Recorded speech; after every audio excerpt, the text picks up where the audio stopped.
दोस्तों, स्वागत है आपका अपने चैनल लाइफ इन लेयर्स में। आज मैथ्स के एक बेहद इम्पोर्टेंट चैप्टर या टॉपिक को अपन कवर करेंगे। इसकी भी एक अपन लेयर खोलते हैं। ये बेहद इम्पोर्टेंट है और अधिकतर एग्ज़ामों में अपने आते ही हैं। कुछ ही सेकंड के क्वेश्चन हैं, इसको अपन बनाते हैं। इसमें कह रहा है एल्कोहल और पानी के एक्स लीटर विलियन में एल्कोहल और पानी का अनुपात 7:5:7 है। यदि विलियन में 5 लीटर एल्कोहल और 11 लीटर पानी और मिला दिया जाए तो परिणामी विलियन में एल्कोहल का प्रतिशत 40 हो जाता है। तो एक्स का मान बताना है।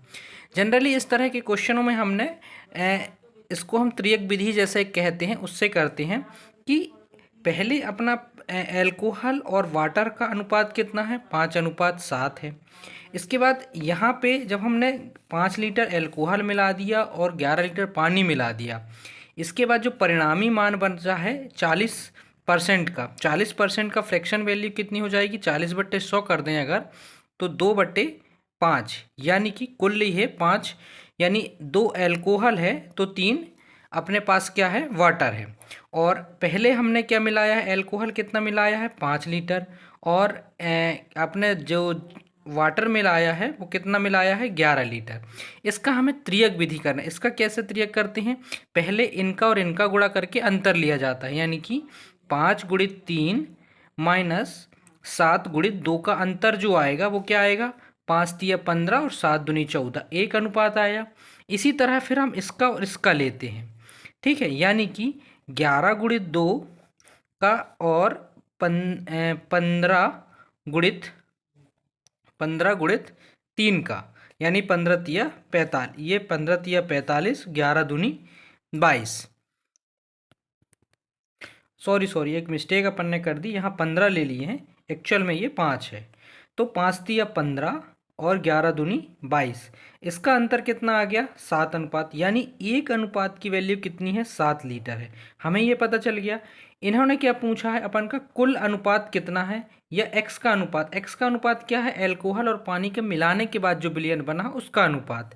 हमारे पास एक अनुपात की वैल्यू अगर 7 है तो हमारे पास जो पहले कितना था, 5 और +7 कितना, 12 अनुपात की वैल्यू कितनी हो जाएगी, 12×7, 12×6 = 72, 12×7 = 84 लीटर, यानी ये पहले वाले अपने विलयन का अनुपात है। इसी तरह एक और क्वेश्चन आता है, ये बेहद इंपॉर्टेंट क्वेश्चन है ये क्योंकि एसएससी में एक बार आया था 24 में, कि इसमें कह रहा है पानी और आम की एक सांद्रता को 9:7 के अनुपात में मिलाकर आम का एक जूस बनाया गया। यदि 60 लीटर आम के जूस में x लीटर पानी और 3x लीटर आम की सांद्रता मिला दी जाए तो नया अनुपात 13:14 बन जाता है।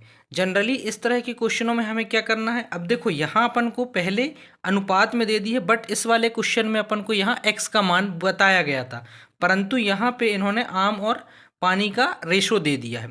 इस तरह के क्वेश्चन में हमें तो पता है कि टोटल वैल्यू इसने पहले दे चुकी है, 160 लीटर है, 160 लीटर की वैल्यू दे दी है, और 9 + 7 कितना हो गया, 16, यानी एक अनुपात की वैल्यू कितनी आ गई, 10 लीटर आ गई। यानी कि इसमें पानी जो वाटर है वो कितना होगा, यहाँ पे 90, और अपने पास जो मैंगो है वो कितना होगा, 70। ये चीज़ क्लियर हो गई लीटर में। अब हमारे पास कुछ नहीं, बस सिर्फ ये हो गया तो अपन सब कुछ कर लिए।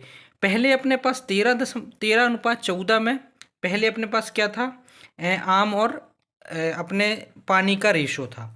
इसको लिख लेते हैं पहले कि मैंगो पहले था कि वाटर पहले था, पहले वाटर है फिर मैंगो है ना। इसके बाद फिर इसने बोला कि हमने x लीटर पानी को मिलाया है, x लीटर पानी को मिलाया और 3x लीटर हमने, x लीटर पानी यानी कि 3, अगर x 3x और x को जब अपन काटेंगे तो 1/3 रेशो में ही आ जाएगा, क्योंकि अनुपात में हम ले रहे हैं।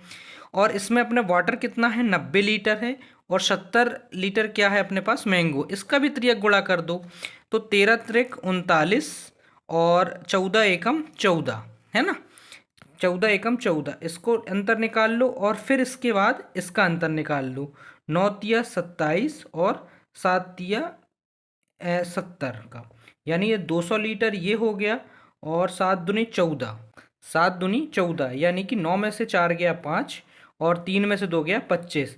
25 अनुपात की वैल्यू अपने पास कितनी है, यानी ये 8 टाइम हो गया। एक रेशियो की वैल्यू कितनी हो गई, 8 हो गई। और हमसे पूछा क्या है, इसने हमसे पूछा है कि नए जूस की मात्रा क्या है। अब नए जूस की मात्रा यानी कि 13 और प्लस 14, ये नए जूस की मात्रा है। इससे ये कितना हो गया, 27 गुणित 1 अनुपात की वैल्यू हमने कितनी निकाली, 8 निकाली। 8, ये टोटल कितना हो गया, 216। 7 56, इकाई अंक में अपने पास 6, 8 दूनी 16 और 5 इंक्या 21 लीटर अपने पास टोटल हो गया। बट देखो, ये तो अपन ने पूरी प्रोसेस करी और ऐसा कुछ नहीं है कि इसमें कुछ बहुत बड़ा है। इसका एक और मैं तरीका बताता हूँ, इसमें भी लगेगा वो तरीका जो एग्ज़ाम हॉल पे हमें जनरली रूप से ऑप्शंस देखने पड़ते हैं, जो कहते हैं कि नहीं हम 5 मिनट में 15-15 क्वेश्चन भी कर देते हैं। उसकी मूल अप्रोच ये होती है कि इतना सब प्रपंच करने की आवश्यकता ही नहीं है हमें, अगर हमारे पास प्रेजेंस ऑफ माइंड है तो। हमें यहाँ पे क्या बोला है, क्वेश्चन को सबसे पहले लास्ट लाइन को पढ़ना चाहिए। आम के नए जूस की कुल मात्रा कितनी है, ये पूछा है। और हमारे पास यहाँ अनुपात कितना दिया है, आम का नया अनुपात दिया है 13:14 दिया है। अगर हम इन दोनों को जोड़ दें तो 27 हो गया। और आपने यूनिट डिजिट या डिजिटल सम पढ़ा होगा, अगर 27 है तो ये 9 से भी कटेगा और 3 से भी कटेगा। इन ऑप्शनों में देखो कि ऐसी कौन सी संख्या है जो 9 से कटने वाली। 9 से कटने वाले डिजिटल सम पता है कि जिसका डिजिटल सम 0 या 9 होता है। इसमें देखें तो 4 और 1 5 होगा, ये ना तो 3 से कटेगा और ना ही 9 से कटेगा। इसको देखें, ये कट जाएगा, अपन ने आंसर भी निकाल लिया है 100%। इसको देख लेते हैं, ये 9 से तो ये कट जाएगा, पर ये इसका डिजिटल सम 8 आ रहा है, इसका डिजिटल सम भी 8 आ रहा है। यानी हमें कुछ करने की ज़रूरत नहीं है, हमें लास्ट की इनिशियल अनुपात देखकर हमें सीधे इसका आंसर टिक करना था। हमें इतना सब कुछ करने की आवश्यकता ही नहीं होती अगर हम प्रेजेंस ऑफ माइंड में होते एग्जाम हॉल में। इस क्वेश्चन में भी ऐसा कर सकते थे।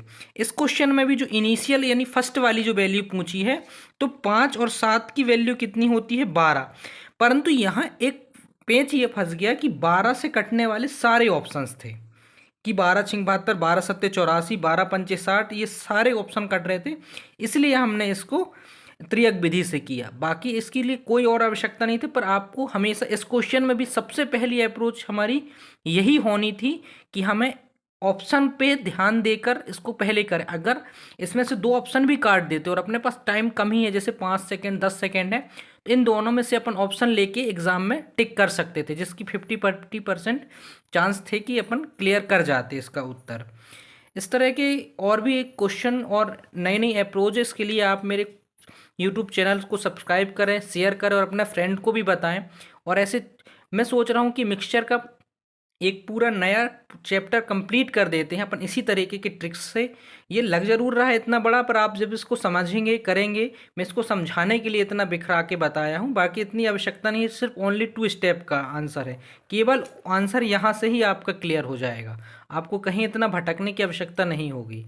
इसी तरह की आपको कंटेंट के लिए प्लीज़ मेरे यूट्यूब चैनल को शेयर करें, सब्सक्राइब करें और बेल आइकॉन को दबा लें, ताकि नई ऐसी लेटेस्ट वीडियो के लिए आपको नोटिफिकेशन मिल जाए आपको।